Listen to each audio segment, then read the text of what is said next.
Pas ya. Boy, beres kah? Yoi, Beres kita. harus kita.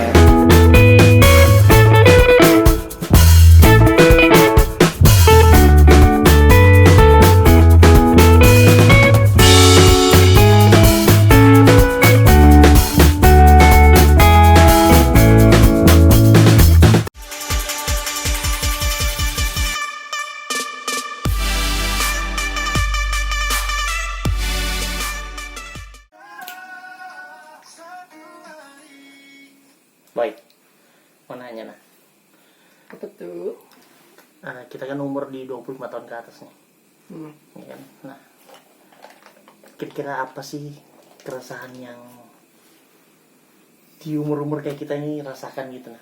Mayoritas rasakan menurutmu ya? Apa ya?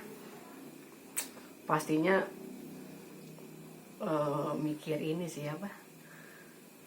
Kayak nikah gimana ke depannya, hubungan percintaan lah istilahnya. Cintaan termasuk nikah. Terus itu pekerjaan. Kerjaan, Apa lagi ya? kerjaannya dilema pekerjaan, Dilema pekerjaan. hubungannya. Hubungan sama ini sih kayaknya. Itu aja kayaknya. Tapi kan setiap orang kan beda-beda. Nah, betul. Tapi ya Kamu tapi mau lah kalau aku tanya, kamu lagi rasain apa? Karena orang bilang quarter life crisis ya loh. Berarti itu kan kalau kita ngambil 1 abad 100 tahun dibagi 25 tahun kan. Nah, di usia kita kan. Nah, beberapa juga aku adalah teman-teman beberapa ngomong gitu loh, ngobrol kalau lagi ngalamin life crisis itu, quarter life crisis. Nah, aku tuh ditanya pendapatku kan, tapi aku bingung boy. Karena apa ya, beda-beda boy, pasti kan beda-beda pasti. orang. Ada temanku yang kayak sampai sekarang meskipun di usia kita yang udah jalan 27 jalan 28 lah ya, tapi masih dianggap anak-anak bagi orang tuanya. Ada juga yang mikirin gimana masalah finansialnya, ya tadi ya berhubungan pekerjaan. Ada juga yang masih kayak apa ya, hubungannya masih kayak belum ada kejelasan, belum ada ke arah. Nah, tapi kan nggak sedikit juga teman kita yang udah nikah. Apakah ini tuh terbentuk karena pola maksudnya pola mungkin dulu orang-orang 25 tahun ke atas tuh resah juga, tapi nggak ada istilah ini kan istilah-istilah gitu loh boy, istilah-istilah baru lah yang muncul Zaman milenial. iya. Tapi memang menurutku pasca kita lulus kuliah atau yang mungkin pasca lulus SMA, di situ kita mulai rasakan, mulai mempertanyakan kehidupanku gimana. Tapi gimana boy tanggapanmu kalau misalkan ada temanmu yang dia terlalu berlebihan nih, kayaknya sayang sama ini, kita hubungan deh. Jadi biar nggak terlalu meluas ya, kita contoh hubungan. Misalkan kamu punya teman, atau aku mungkin ya, atau kamu misalkan merasa di satu sisi doang kamu yang beri effort lebih banyak terhadap hubungan gitu, sedangkan dia biasa-biasa aja, ya kan? Itu kan juga banyak dirasakan orang boy. Tanggapanmu gimana? Tanggapan gua Iya. susah sih ya kalau misalnya udah kita yang istilahnya porsinya sayangnya lebih banyak daripada pasangan kita. Apa ya, kayaknya kalau aku pribadi sih kayak ya untuk mengurangi rasa sayang itu ya dengan ini sih Bu, apa gimana ya, susah juga sih menjelaskannya. Ini maksudku bukan ini ya boy, perlu kuluruskan, bukan berarti kita sayang berlebih dibanding pasangan kita. Itu kan bisa jadi asumsi kita, nggak salah juga sebenarnya boy. Cuman maksudku bukan untuk mengurangi tapi tanggapanmu sama orang-orang yang resah, lebih kepada orang-orang yang resah sama itu. Banyak boy orang yang resah pada itu, ngerasa dia banyak memberi rasa sayangnya, sedangkan pasangannya itu agak cuek, entah mungkin karena kerjaan segala macam, whatever lah. Yang pasti kita ini lebih banyak effort untuk hubungan ini, kayak seolah-olah kita aja kayak yang berjuang ya, emang dia nggak berjuang. Tapi ya Dan salah nggak sih saat kita menanyakan gitu kan?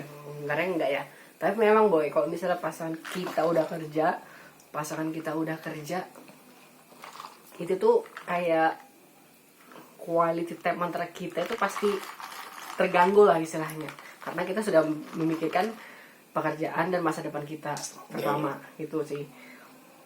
Dan juga kalau pasangan kita kayak gitu ya berarti dia tidak memikirkan kita aja gitu loh, dia pasti memikirkan yang lebih penting kayak pekerjaan segala macam. Kalau menurutku, karena aku juga pernah dengar orang ngomong kayak gini dan ternyata benar gitu loh. Jadi hidup kita di sekarang ini bukan cuman pasangan kita aja, karena emang untuk masa depan juga pasti harus dipikirkan. Nah itu mungkin ya wajar aja sih kalau misalnya ada orang yang kayak kayak merasa effortnya lebih, porsinya sayangnya lebih daripada pasangannya. Mungkin orang itu memang lagi butuh kasih sayang sebenarnya, bukan kasih sayang dalam artian pasangan ya, dari pasangannya. Bisa jadi bentuk perhatian. Ya, perhatian itu.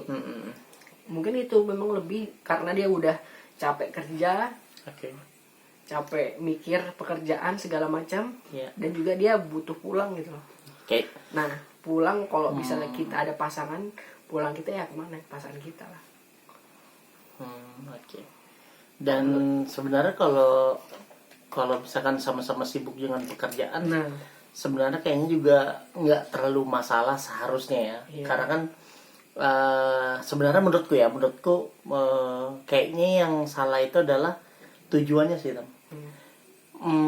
Misalkan kita ini sayang banget sama dia karena kita pengen menghalalkan dia. Tujuan kita kan jelas, kita lakukan semua pekerjaan apa yang kita lakukan pokoknya untuk dia lah sebenarnya, bukan untuk dia, untuk kita bareng-bareng sama dia. Ya kan, untuk tujuan itu, karena kita punya tujuan, ya dia harus, bukan dia, harus dia, kita pengen nikah sama dia. Nah tapi kan yang kadang problem ini, kita itu sering tidak percaya diri, kira-kira dia susah payah kayak gini segala macam juga kira-kira untuk tujuan yang sama nggak sih?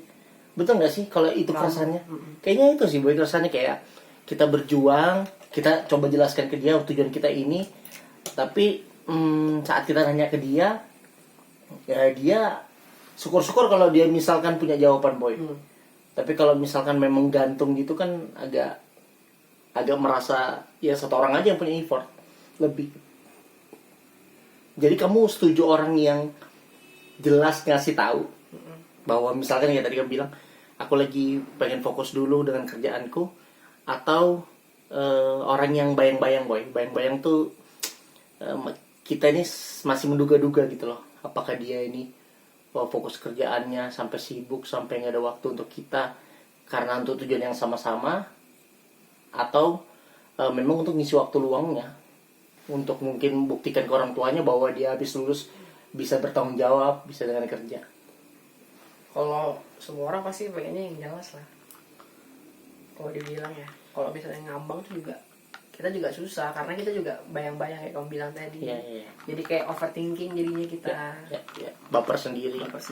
Jadi yang misalnya kayak kita sendiri yang ini berusaha banyak. Betul.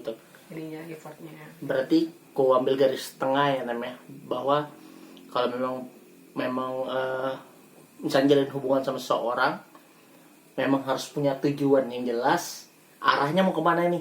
Misalkan memang pengen sama-sama ntar hidup bareng, ya harus punya tujuan itu, tujuan yang sama. Yang sulit itu ya memang kalau salah satu itu menilai dia effortnya lebih karena dia merasa salah satu pasangannya itu nggak milih tujuan yang sama kan, karena nggak dikomunikasikan. Sebenarnya ini kan sebenarnya PR komunikasi.